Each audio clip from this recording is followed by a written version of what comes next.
You got to give, you got to build a relationship. This is not a transactional activity. Welcome to the Chaos to Clarity Show, where we help entrepreneurs unlock the next level of growth.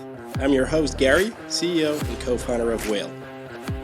Hi, everyone. With me on the show today is someone we've been working for quite some time with, and which I'm very excited to have on our show, Adi from Business Consulting. Figure out what are the networking groups and the associations or the places that you need to go to so you can actually find like-minded individuals that you can do business with and you can actually interact with them, but you have to be intentional. Don't just go into like a whole arena of like 100 networking groups. That's not going to work. You have to be intentional where you go.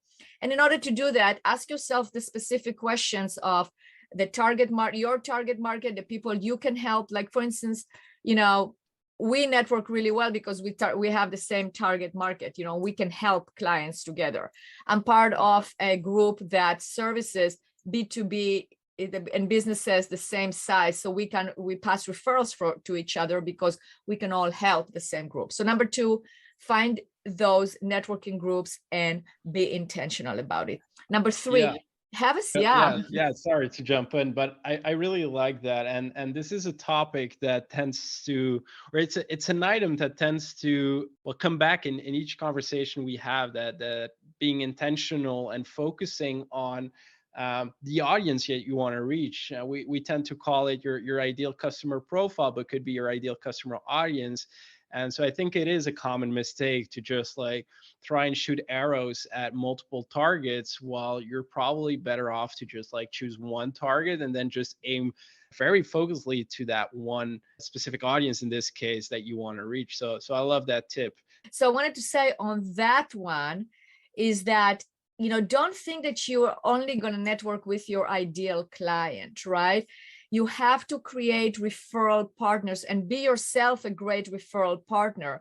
So network, and yes, you have the ideal customers. So you have network with those advisors or those people. Like maybe if you're not a consultant, let's say you're a manufacturing company. So not necessarily you're going to network with your ideal clients, but you should network with also other service providers or other manufacturers or other people that actually have access to those clients, right? So we have a client, actually it's a mutual client of both of us, told me it's the fishermen or the fishing people or the fish, right? So it's kind of who are the people that are actually fishing together with you?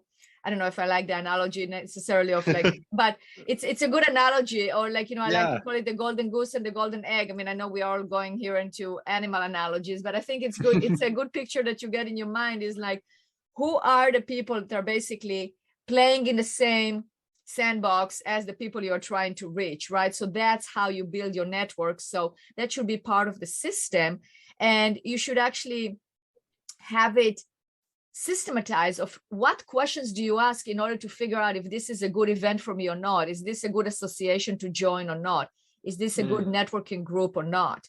So that will be step number 2. Step number 3 of that process is to really nurture those connections. I mean, I believe it was Dr. Ivan Meisner from BNI. He says, go a mile deep as opposed to a mile wide. So you can have 10 people, and that I learned actually from Alice Tang from AskAliceTang.com that I interviewed for my podcast as well, where she said, you take 10 people that are your center of influence or the people you want to touch in a quarter, and then you touch those people once a week in different ways and have a system on how to do it. Meaning you can comment on LinkedIn, you can take them out to lunch, you can have a Zoom call, you can send them a thank you note, you can send them a gift, whatever it is.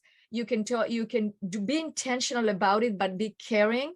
And even sending a note or how are you doing? I've been thinking about you, but don't try to do it with 100 people because you're not going to be able to do it. So be really intentional there as well and have a system on how you follow up.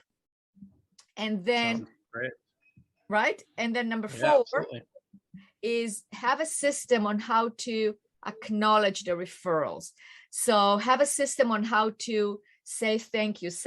Have a system on how you're going, what are you going to give them? What are you going to send them a gift? I'll give you an example. I made a connection to one of my referral partners, and all of a sudden I get in the mail this red leather wallet that has my initials on it. Actually, it had my name on it. Like, wow, that made an impression, right? I mean, that was something that is different. Or even a handwritten thank you card, that makes a difference. So when you do that, people feel important, they feel acknowledged, and that should be definitely be part of your system. And if I can give step number 5, or something that actually runs along all those steps, is have a system on how to record it and how to keep track of it.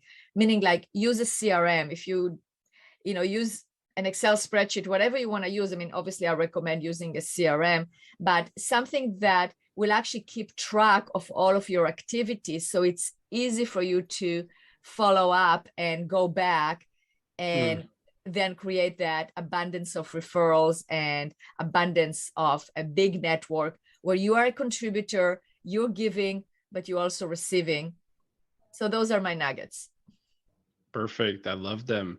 To summarize, just to make sure I've got the 5 points. So you're telling us to prepare. There's a lot of great resources out there. So reading a book, reading a specific blog or resource about this is going to help you become more successful.